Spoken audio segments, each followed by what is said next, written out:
Utiliza la diversidad para dividir y destruir.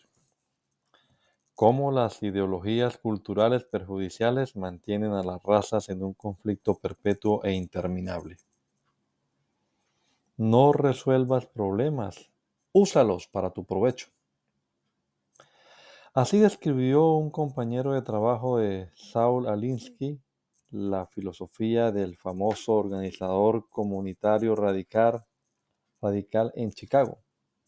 Alinsky es el autor del libro Reglas para Radicales, al que dedicó a Lucifer, el primer radical que se rebeló contra todas las estructuras jerárquicas de Dios y lo hizo tan efectivamente que al menos ganó su propio reino.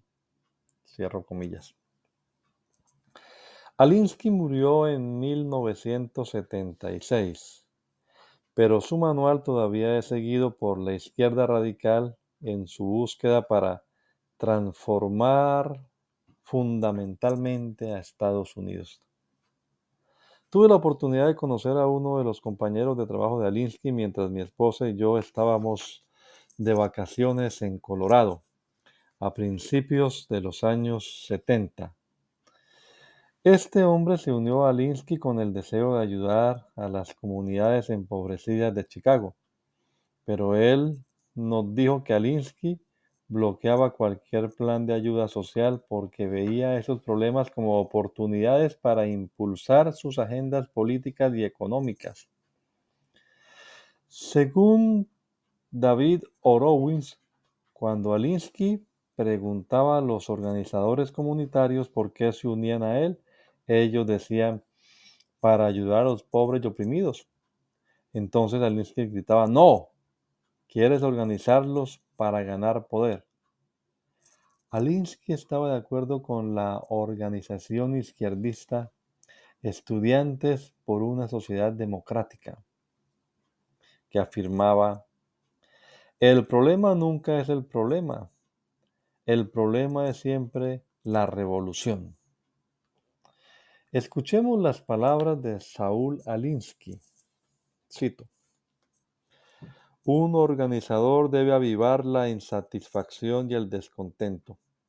Debe crear un mecanismo que pueda aliviar la culpa subyacente por haber aceptado la situación anterior durante tanto tiempo.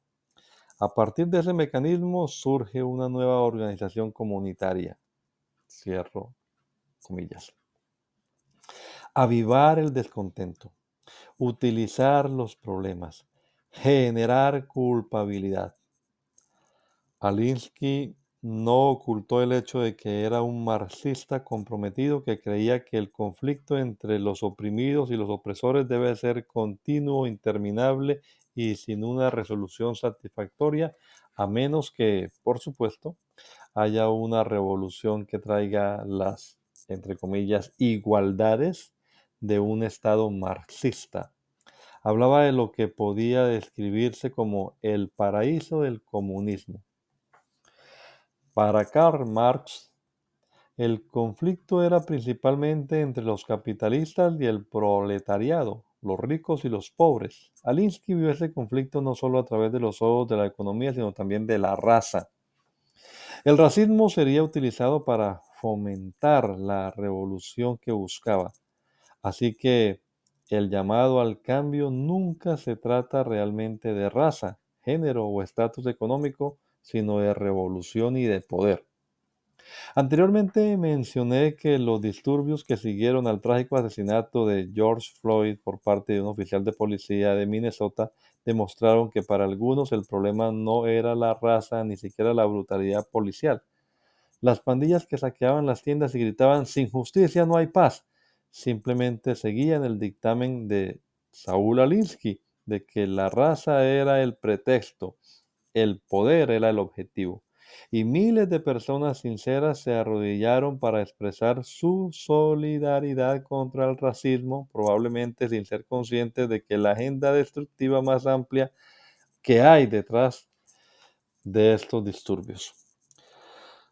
Hubo un tiempo en el que la reconciliación racial era una búsqueda de terreno común, buscando comprensión entre las razas, minimizando nuestras diferencias y centrándonos en nuestras similitudes y compromisos compartidos. Creíamos que el progreso se lograba al incluir a los diversos grupos étnicos y raciales en empresas, instituciones educativas e iglesias. Estábamos comprometidos a honrarnos mutuamente. Dios ama la diversidad, especialmente cuando se une en un mosaico de unidad en Cristo.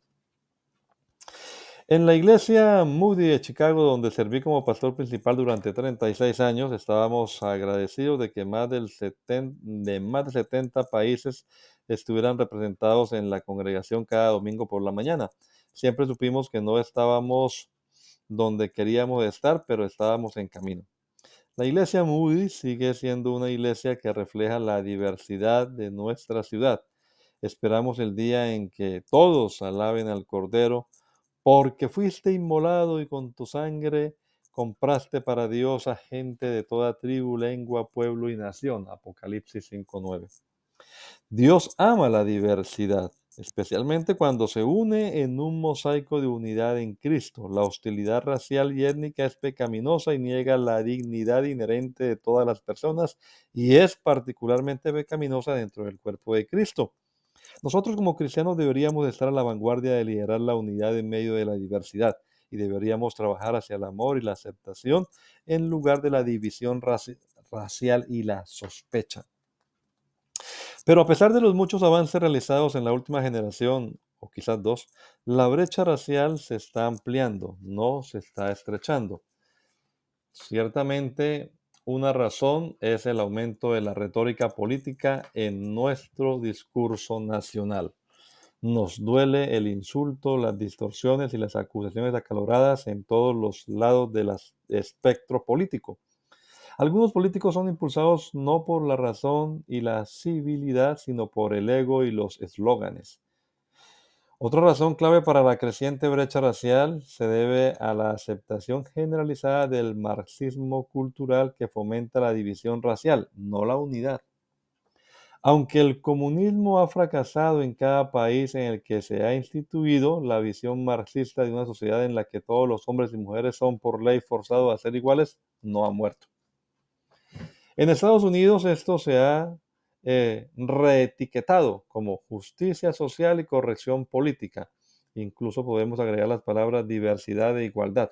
Estos términos los han acuñado para asegurarse de que el conflicto entre las razas continúe sin esperanza de reconciliación significativa.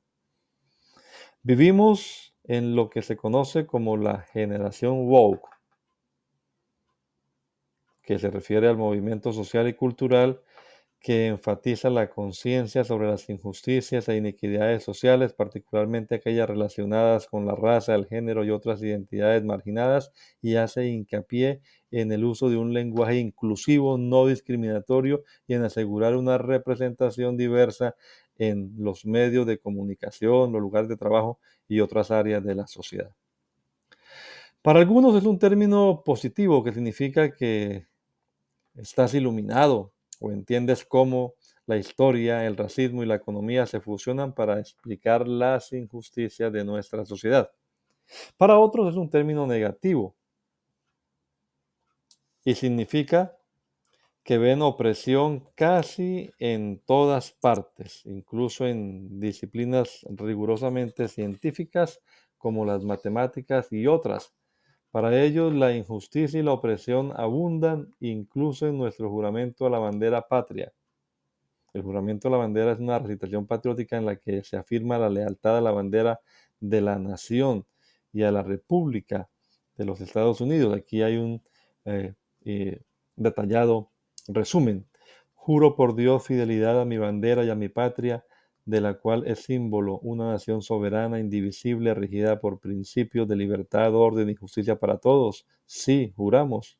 Si así lo hiciéramos, que Dios y la patria nos premien, y si no, que Él y ella nos lo demanden.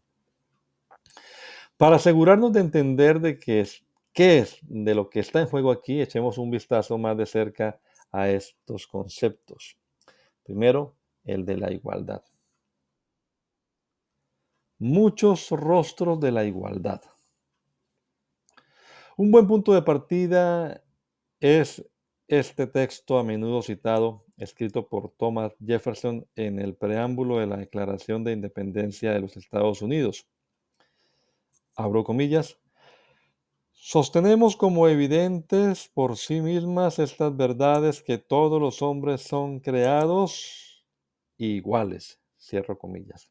Abraham Lincoln hizo eco de estas palabras en su famoso discurso de Gettysburg, diciendo que esta nación fue, abro comillas, concebida en libertad y dedicada a la consigna de que todos los hombres son creados iguales. Cierro comillas. Todos los seres humanos son creados con igual valor ante Dios y tienen derecho a la vida, la libertad y a la búsqueda de la felicidad. Sin embargo, algunos dicen que la igualdad significa que deberíamos buscar la igualdad en todos los aspectos de la vida y usar persuasión, leyes, intimidación y avergonzamiento para lograrlo. Pero ni Jefferson ni Lincoln afirmaron que se esperara que todos fuéramos iguales en capacidad, educación, oportunidades, ingresos, etc. Ellos creían en la igualdad en cuanto a los derechos dados por Dios, a saber, la vida, la libertad y la búsqueda de la felicidad. Igualdad en valor ante Dios, sí. Igualdad en dones, ingenio, inteligencia, ingresos, etc. No. Hoy en día la palabra igualdad se aplica a toda causa social imaginable.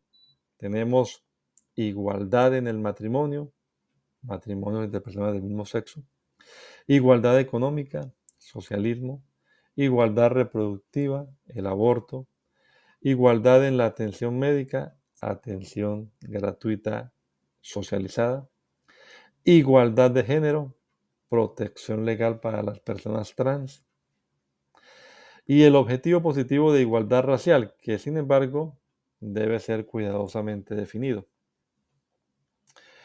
El canal Hallmark en Estados Unidos presentó un comercial con dos mujeres besándose y luego lo retiró cuando los espectadores reaccionaron con críticas. Pero cuando se retiró el comercial hubo una reacción negativa por parte del whole lobby del LGBTIQ+. La compañía, cuyo anuncio fue retirado, insistió en que todos los besos y parejas son iguales y retiró su publicidad del canal Hallmark, y Hallmark terminó revirtiendo su decisión. Según los secularistas, esto es lo que requiere la igualdad. Quizás más preocupante, la ley de igualdad aprobada por la Cámara de Representantes en el 2019, pero aún no en el Senado, destruiría toda igualdad religiosa en la práctica de contratación y permitiría que los niños trans usen los baños de las niñas y viceversa. Permítanme repetir que Dios creó a todos los hombres y las mujeres a su imagen. Entonces dijo Dios, hagamos al hombre a nuestra imagen, conforme a nuestra semejanza, y señoree en los peces del mar, en las aves de los cielos, en las bestias, en toda la tierra y en todo animal que se arrastra sobre la tierra. Y creó Dios al hombre a su imagen, a imagen de Dios lo creó, varón y hembra los creó. Y por tanto, son iguales en valor. Pero en las escrituras, hombres y mujeres tienen lugares y roles distintos en el mundo. Dios no dispensa bendiciones y favores de manera igual. Dios no trató a Hammurabi como trató a Abraham, por ejemplo. No trató a los asirios como trató a los judíos. Jesús tuvo 12 discípulos, pero dio privilegios especiales a 3 de ellos. Solo Pedro, Santiago y Juan estuvieron con él en el monte de la transfiguración y solo estos 3 fueron invitados por él al Getsemaní. Ciertos tipos de desigualdad están incorporados en la naturaleza del mundo y de la naturaleza humana. Lo que la Biblia enseña es una responsabilidad igual, basada en los dones y talentos que se nos ha dado, porque a todo aquel a quien se le haya dado mucho, mucho se le demanda. y al que se le haya confiado más, más se le pedirá.